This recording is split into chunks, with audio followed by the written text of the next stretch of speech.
আচ্ছা, ভারতের সংবিধান কে লিখেছেন তা আপনারা নিশ্চয়ই জানেন। হ্যাঁ, জানেন না বা জানেন। যদি না জেনে থাকেন তাহলে আজকের গল্পটি আপনাদের জন্য। আজকে বলবো সেই মানুষটির কথা যিনি ভারতের সংবিধানের খসড়া তৈরি করেছিলেন। তো নমস্কার বন্ধুরা, কেমন আছেন সবাই? গল্প যেখানে সত্যি চ্যানেলের আরও একটি নতুন ইন্টারেস্টিং গল্পে আবারও আপনাদের সকলকে স্বাগত জানাই। ভারতের সংবিধান লিখেছিলেন প্রেমবিহারী নারায়ণ রায়জাদা। হ্যাঁ, ঠিকই শুনছেন আপনারা। এটা একটা নির্ভুল তথ্য, কিন্তু শুনে ভুল বুঝবেন না।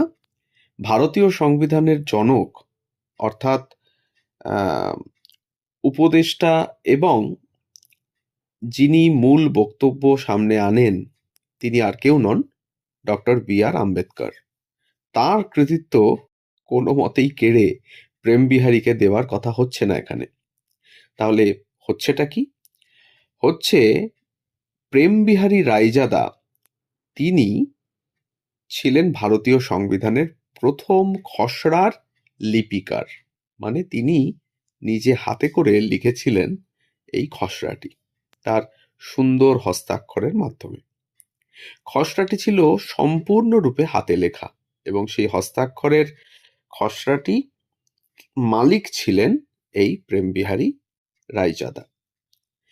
ভারতীয় সংবিধান যখন ছাপার জন্য প্রায় প্রস্তুত, তখন তৎকালীন প্রধানমন্ত্রী জওহরলাল নেহেরু প্রস্তাব করেন সংবিধানের প্রথম কপিটি ছাপার অক্ষরে না রেখে ইটালিক ফন্টে ক্যালিগ্রাফিক হাতে লেখা হোক। আর এই প্রস্তাবটিকেই বাস্তব রূপ দেন সেকালের প্রখ্যাত ক্যালিগ্রাফি রাইটার প্রেমবিহারী নারায়ণ রায়জাদা। 1901 সালের 17ই ডিসেম্বর দিল্লির এক বিখ্যাত ক্যালিগ্রাফি পরিবারে জন্ম প্রেমবিহারীর। অল্প বয়সে বাবা মায়ের মৃত্যুতে দাদু রামপ্রসাদ সাক্সেনা ও কাকা চতুরবিহারী নারায়ণ সাক্সেনার তত্ত্বাবধানে বেড়ে ওঠেন তিনি। তার দাদু রামপ্রসাদও ছিলেন একজন বিখ্যাত calligrapher. Prembihari Delhi Saint Stephen's College থেকে স্নাতক হওয়ার পর ক্যালিগ্রাফি আর্ট নিয়ে চর্চা শুরু করেন। সহজাত প্রতিভা অচিরেই তাকে খ্যাতির শীর্ষেও পৌঁছে দেয়। নেহেরুর প্রস্তাবে রাজি হয়ে কনস্টিটিউশন হলের একটি ঘরে বসে দীর্ঘ 6 মাস ধরে, ভাবতে পারছেন, দীর্ঘ 6 মাস ধরে এই প্রেমবিহারী রায়জাদা তার কাজ চালিয়ে যান।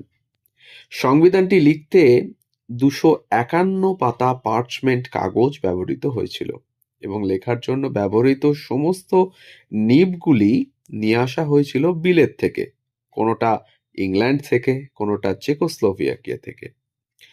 432টি কলমের নিব ইউজ করেন তিনি এই পুরো কাজটি শেষ করতে।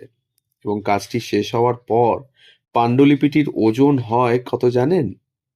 প্রায় 3 কিলো 750 গ্রাম। ভাবতে ভালো লাগে, সংবিধানের এই প্রথম পাণ্ডুলিপিতে এক বাঙালির হাতের ছোঁয়াও রয়েছে। তিনি আর কেউ নন, নন্দলাল বসু ও তার শান্তিনিকেতনের কিছু ছাত্রছাত্রী এই হাতে লেখা সংবিধানের কপিটির অলংকরণ করেন।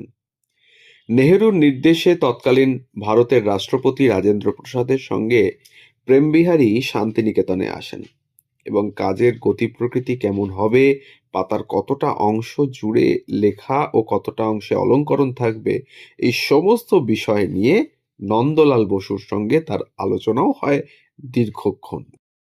1949-এর 26শে নভেম্বর প্রেমবিহারী তার কাজটি সম্পন্ন করেন এবং এই প্রসঙ্গে বলে রাখা ভালো, তিনি স্বেচ্ছায় এবং সম্পূর্ণ বিনা পারিশ্রমিকে কাজটি সম্পন্ন করেছিলেন। ভাবা যায়, সে যুগ বলেই এটা সম্ভব হয়েছিল, এ যুগে হয়তো সেটা সম্ভব না হতেও পারত। কেবল নেহেরুকে তিনি অনুরোধ করেন সংবিধানের প্রতি পাতায় তিনি তার স্বাক্ষর করবেন এবং সংবিধানের শেষ পাতায় তিনি নিজের এবং তার দাদা মানে তার দাদুর নাম উল্লেখ করবেন। এবং নেহেরু তার এই অনুরোধ মেনেও নিয়েছিলেন। 1966 সালের 16ই ফেব্রুয়ারি প্রেমবিহারী রায়জাদার মৃত্যু হয় এবং আনন্দের বিষয় এইটুকুই যে শিল্পী প্রেমবিহারী নারায়ণ রায়জাদার লিখন ধুলায় ধুলি হয়নি এখনো। তার লেখা ভারতীয় সংবিধানের মূল বইটি দিল্লির সংসদ ভবনের গ্রন্থাগারে সযত্নে সংরক্ষিত রয়েছে আজও। তবে বৃহত্তর ভারতবাসী আজও সেভাবে হয়তো তার নামটি জানেন না। তাই আমাদের চ্যানেলের তরফ থেকে তার প্রতি রইল আমাদের সশ্রদ্ধ প্রণাম এবং তাই তার জীবনী ছোট্ট কিছু কিছু তথ্য আপনাদের সামনে আমরা তুলে ধরলাম আমাদের চ্যানেলের মাধ্যমে। আমাদের ইনফরমেশনসগুলো যদি ভালো লাগে আর আমাদের চ্যানেলে যদি নতুন হন তাহলে অবশ্যই চ্যানেলটিকে সাবস্ক্রাইব করে একটু পাশে থাকবেন। বেল আইকনটি প্রেস করতে ভুলবেন না প্রতিদিন, যাতে নিত্য নতুন গল্প সর্বপ্রথম আপনার কাছে পৌঁছে যায় তার জন্য।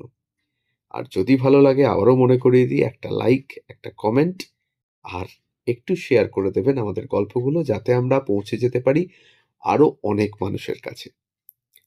আর হ্যাঁ, যদি আপনাদের কোনো কারোর সম্বন্ধে কোনো প্রতিবেদন দরকার লাগে, কিছু ইনফরমেশনস লাগে, তাহলে অবশ্যই কমেন্ট করে জানাতে পারেন। আমরা চেষ্টা করব আমাদের সাধ্যমতো যদি তার কোনো প্রতিবেদন আমাদের চ্যানেলের মাধ্যমে আপনাদের সামনে আমরা তুলে ধরতে পারি। সবাই ভালো থাকুন, সুস্থ থাকুন আর শুনতে থাকুন গল্প যেখানে সত্যি। আমরা থাকছি প্রতিদিন ঠিক সকাল 9টা থেকে 9টা 30 মিনিট। ধন্যবাদ।